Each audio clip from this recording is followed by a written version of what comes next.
सोचो, एक छोटी सी हरी नोट जो सिर्फ एक देश के प्रिंटिंग प्रेस से निकलती है, लेकिन उसकी धड़कन पूरी दुनिया महसूस करती है।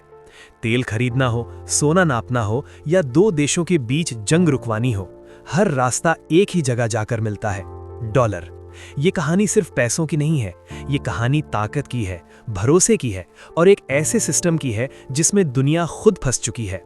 डॉलर हमेशा से ग्लोबल करेंसी नहीं था। एक वक्त था जब दुनिया सिर्फ सोने पर भरोसा करती थी। राज्य बदलते रहे, साम्राज्य गिरे, लेकिन सोना टिका रहा। फिर ब्रिटिश एम्पायर उठा और उसके साथ उठा ब्रिटिश पाउंड, जो एक समय दुनिया के हर बड़े बाजार में चलने लगा। लेकिन इतिहास कभी एक जगह रुकता नहीं। 20वीं सदी के दो भयानक युद्धों ने पूरी दुनिया को घुटनों पर ला दिया। यूरोप के शहर जले हुए थे, फैक्ट्रीज खामोश थीं और इकोनॉमीज टूट चुकी थीं। उस अंधेरे में सिर्फ एक देश ऐसा था जो खड़ा था, अमेरिका। उसकी जमीन पर जंग नहीं हुई थी, उसकी फैक्ट्रीज चल रही थीं और दुनिया का सबसे ज्यादा सोना उसके वॉल्ट्स में था। जब दुनिया को नया सहारा चाहिए था, अमेरिका ने हाथ बढ़ाया। 1944 में ब्रेटन वुड्स के एक शांत से शहर में दुनिया के 44 देश एक कमरे में मिले।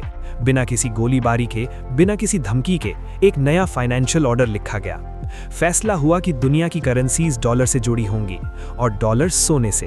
उस दिन डॉलर सिर्फ नोट नहीं रहा, वो विश्वास बन गया। युद्ध से थकी हुई दुनिया को स्टेबिलिटी चाहिए थी और डॉलर ने वो स्टेबिलिटी दी।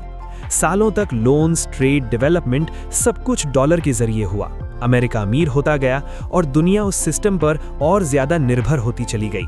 लेकिन जैसे जैसे ताकत बढ़ती है, वैसे वैसे लालच भी। अमेरिका जितना सोना रखता था, उससे ज्यादा डॉलर छापने लगा।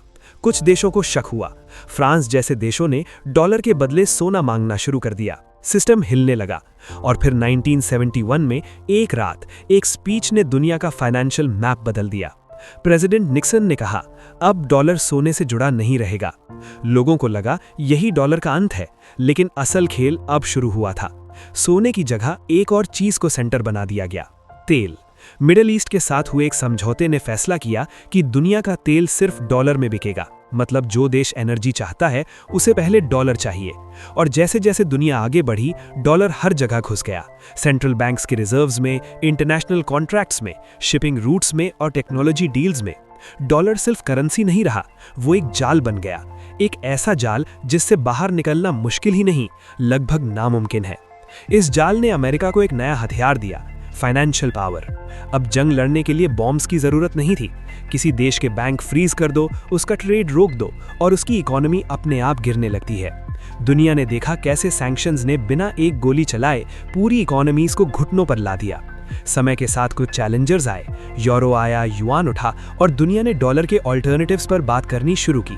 लेकिन हर क्राइसिस में, चाहे वो रिसेशन हो, जंग हो या ग्लोबल पैंडेमिक, लोग फिर से डॉलर की तरफ भागे। क्योंकि डर के वक्त दुनिया नए एक्सपेरिमेंट्स नहीं करती, वो उसी चीज पर भरोसा करती है जो उसे पहले से जान पहचान लगती है।